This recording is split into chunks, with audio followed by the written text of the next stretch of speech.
Magandang gabi po sa inyong lahat. Ayan, magbabalik tayo ulit dito sa ating YouTube channel. Ayan, Samuel Soriano TV29 po. Ayan, para mapag-usapan ulit ng coins. Ayan, at ito ay ating adlikain guys. Mangulikta ng barya at magbigay po ng kanilang mga presyo sa ating mga online selling. Isa naman tayong kolektor. Magandang gabi po sa inyong lahat. Mayroon na naman kasi tayong pag-uusapang barya guys. Ayan, sandali lang.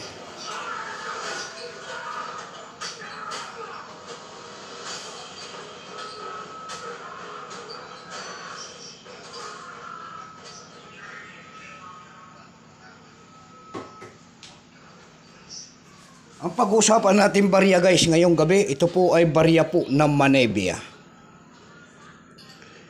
Ayan, pera po ng bansang Manebia. Ayan.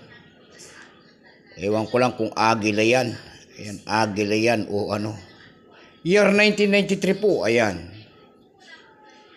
Ayan, kanyang years. Malabo kasi ang ating camera guys. Ayan, hindi natin makita ang kanyang years. Luma kasi ang cellphone natin, nasira ang ating CP na isa. Ayan. Sa bansang Manebia po yan, $1. Ayan, pero bago yan tayo magpapasalamat muna sa lahat ng ating masugid na tagapagsubaybay dito sa ating munting channel guys.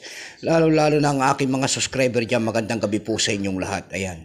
Maraming salamat po sa ating mga tagapagsuporta dyan. Ayan, sa ating YouTube channel.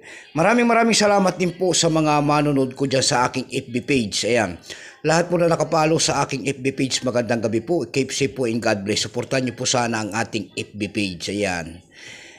Yun naman po, hindi pa po nakapag-subscribe dito sa ating munting channel. Anyayaan ko lang sana kahit malaking tulong na po ubagay ang inyong magagawa. Tulad ng pagpindot ng ating subscribe button, like and share para ma-update ko naman kayo sa mga bago ko pang ilalabas na video about coins. Ayan, tinitignan natin ang kanilang mga presyo guys.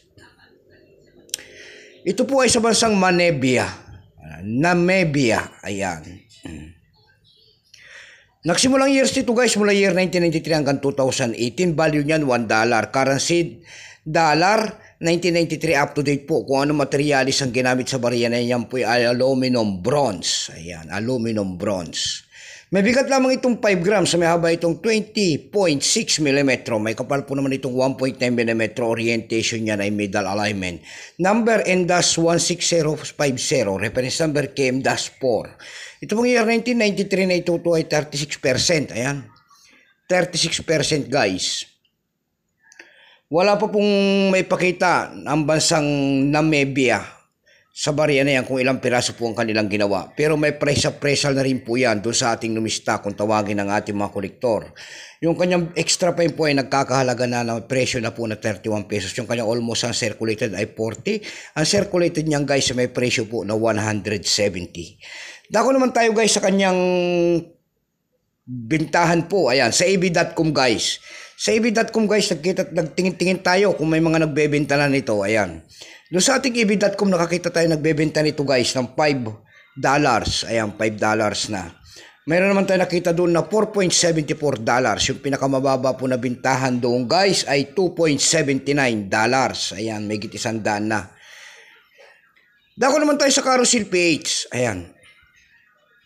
Sa Carousel PH guys, meron tayo nakita nagbebenta nito guys ng 180 pesos.